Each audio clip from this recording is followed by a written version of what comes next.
problem is it was negotiated in 1983, a contract that actually is unlike any other contract signed by a state over a commuter rail system.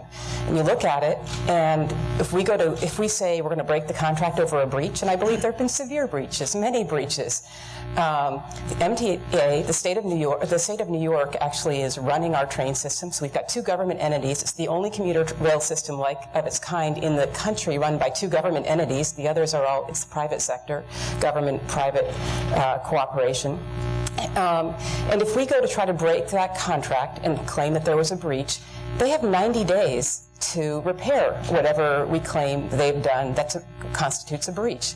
And so what you end up with is the state of New York basically waiting for us to find problems, and then they go out and take 90 days to fix it, and they never act proactively, they just act reactively. So it's not going to change until we get serious about taking the legal steps necessary to break this contract. And the governor has power to protect its citizens. I've said that in the case of Justina Pelletier. I checked with the Attorney General's office, and yes, the governor can bring a lawsuit to bring Justina Pelletier back to this state to her parents.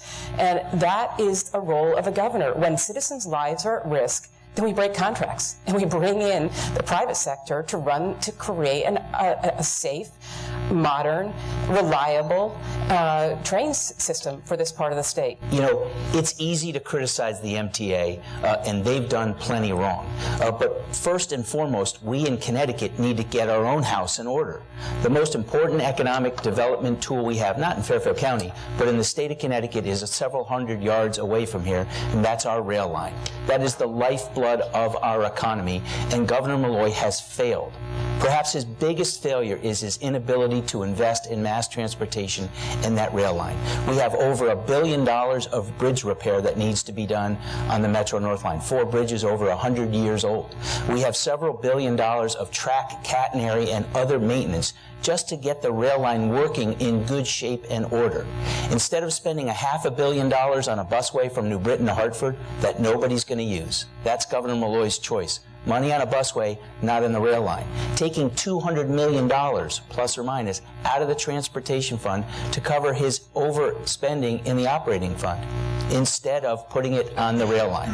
The state of Connecticut needs to make the investments in our rail line that we've failed to make for the past 2-3 decades. What this governor has done with his transportation funding and his priorities is bad for the state of Connecticut. So we need to fix our own house and do what we need to do to make our portion of the rail line work, and then we can go after the MTA. Our rail line is completely dangerous. My children come back from New York to visit me in West Hartford. They come into New Haven. My daughter says, am I going to take the train all the way? Do I take Amtrak? Amtrak is too expensive to go from New York to Hartford. And so we take our life in our hand. Or I get on 95 and come down to pick her up, and then the roads and the bridges, as John just spoke about, are just completely in disrepair. Everyone knows it in this room, everyone who lives in Fairfield County, and also up in the regions where I am from, the capital region, that we need high-speed rail. We need it now. The governor needs to break this contract tomorrow. We were in a Brookfield debate I think a month and a half ago, and we all discussed this issue. And I called the governor out to grow up, become an adult, deal with Andrew Cuomo, the MTA, and make the changes. The next day, he came out with this 100-day plan. Well, the 100-day plan now turned into more excuses and excuses. The state legislature, Democrats as well as Republicans, need to hold emergency meetings on this. It's so important that we start from scratch now, because we can blame Governor Malloy all we want. He deserves it all. But the Democrat-controlled legislature also has a lot to blame. They need to get out of the way, and let's rebuild Connecticut's roads and rail system. I hear every day from commuters in Danbury who commute both down here to Stamford and to other parts of New York and New York City, and they have the same horror story to tell, and I think everybody in here knows what that is.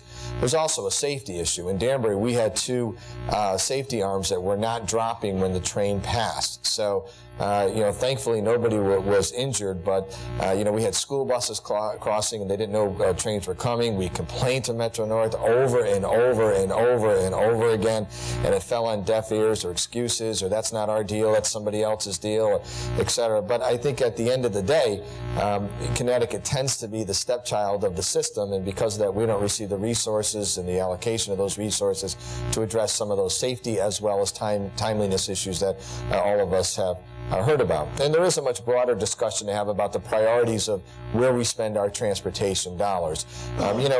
Just to give you a quick example, a very quick example, there's a plan out there to widen 84 from exits 1 up to exit 20. It's about a $6 billion plan. It's never going to happen because it'll never get funded. Yet, we could make some important improvements both to 95 and to 84 to be able to help people on their commute and to make sure people can get where they need to go, particularly in the mornings, because it is a major economic drag for us in terms of growing our economy here in Connecticut. Eventually it will impact our ability to boost our revenue stream because businesses will seek other places to go. So look, this has got to be a priority. As I said, it's been discussed for years and years and years, but those of us who live in Fairfield County understand and live the impact every single day of what it's like to travel on our roads, whether you're coming from the Bridgeport, New Haven area into Stamford, into New York City, and the reliance that we have on Metro North. I've never wanted to be in a position where I was held hostage by one entity. I think it's important to be able to have fallback positions. Competition is always important in being able to affect efficiencies of scale, whether it's in the overall operation or just from an economic standpoint. We don't do enough of that in the state of Connecticut. We create monopolies and we're held hostage to it, and it puts us at a disadvantage. I think this is just another example of that.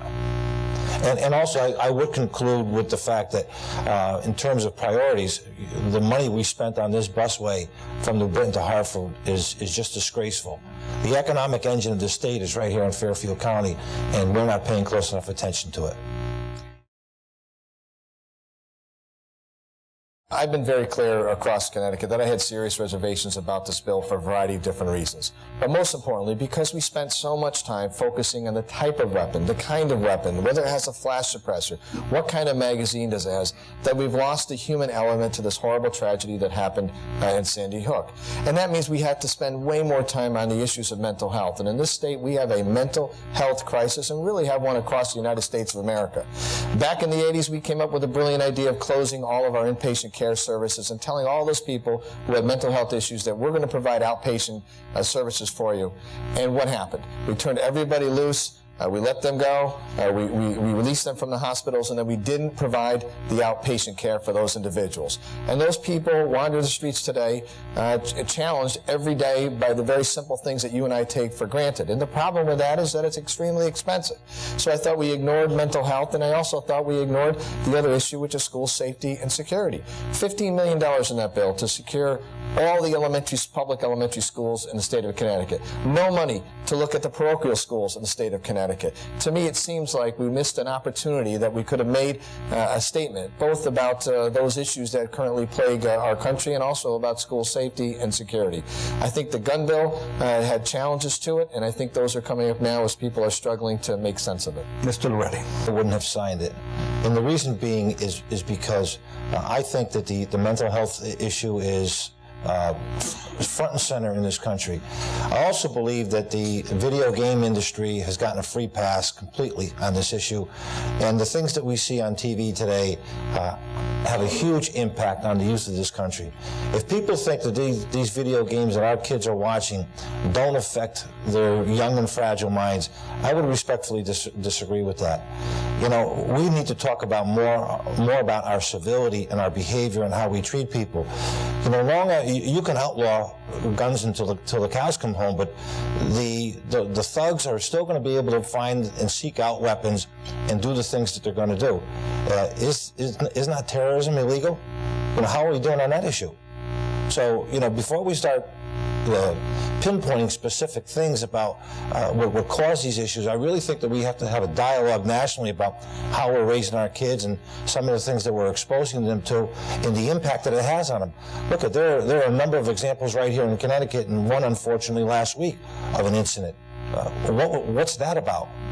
So I would urge people to think a little bit more about personal responsibility and how we're treating one another and how we're living our lives. I'm a person who likes to deal with facts and principles. So you have facts, then you have public opinion polls, and then you have principles.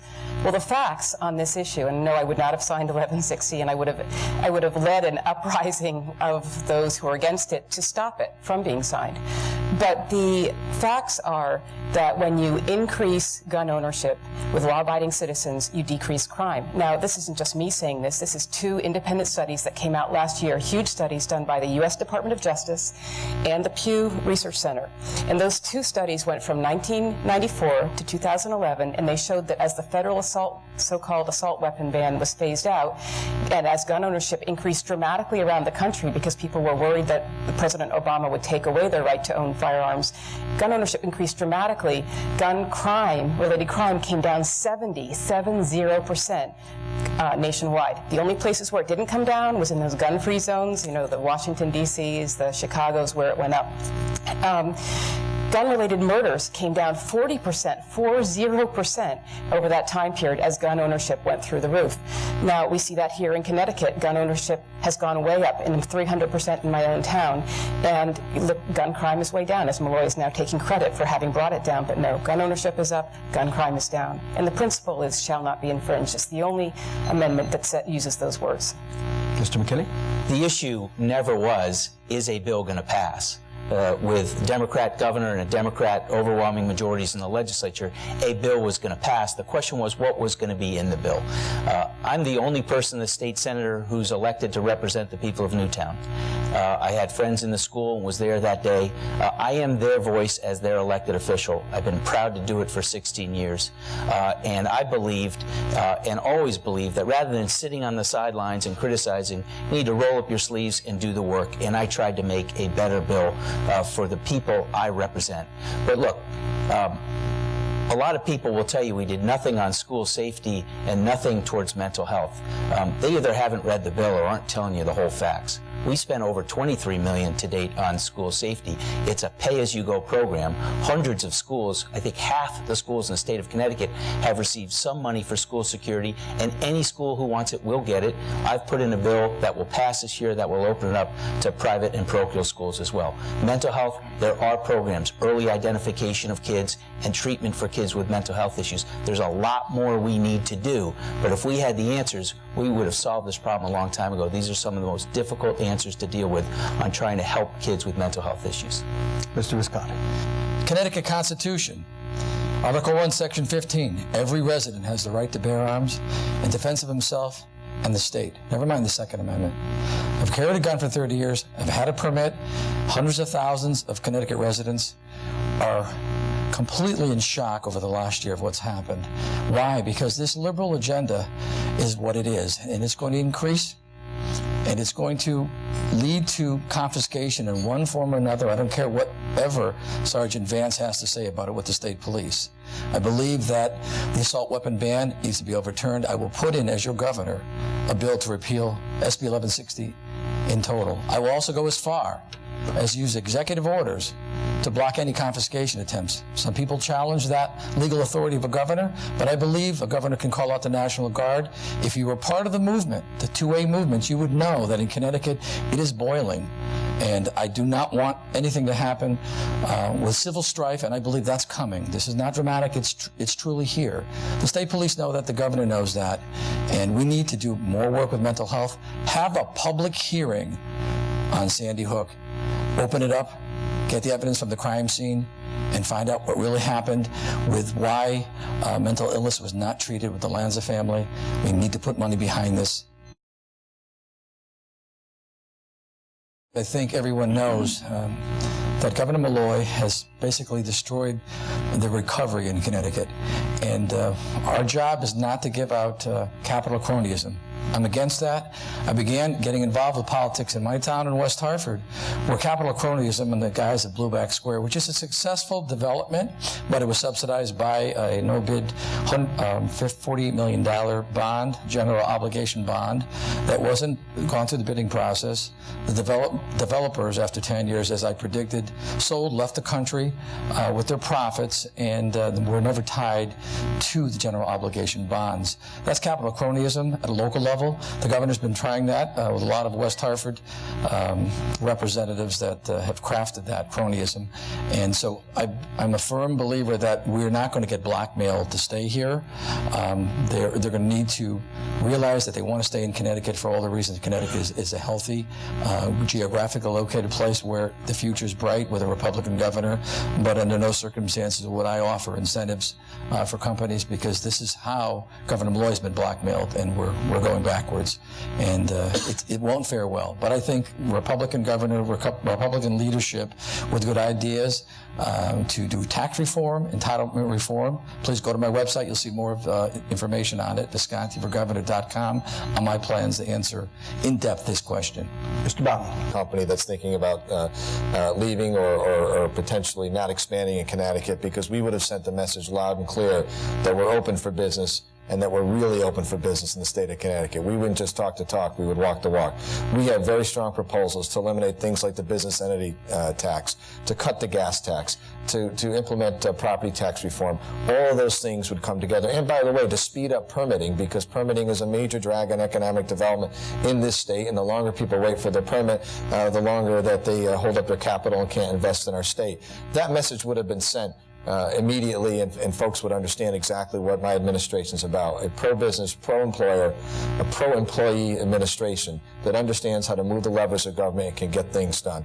Look, the system we have right now is disastrous in a number of different ways, but I think the most offensive thing to people in this room and across Connecticut is that this governor, who claims to be for the middle class, who talks the talk of the middle class all the time, has spent the last 4 years giving money to every friend of Malloy that he can find to be able to help them stay in Connecticut or potentially grow in Connecticut. And at the end of the day, there haven't been any more jobs created. You ask yourself right now, is this business climate any better now than it was 4 years ago?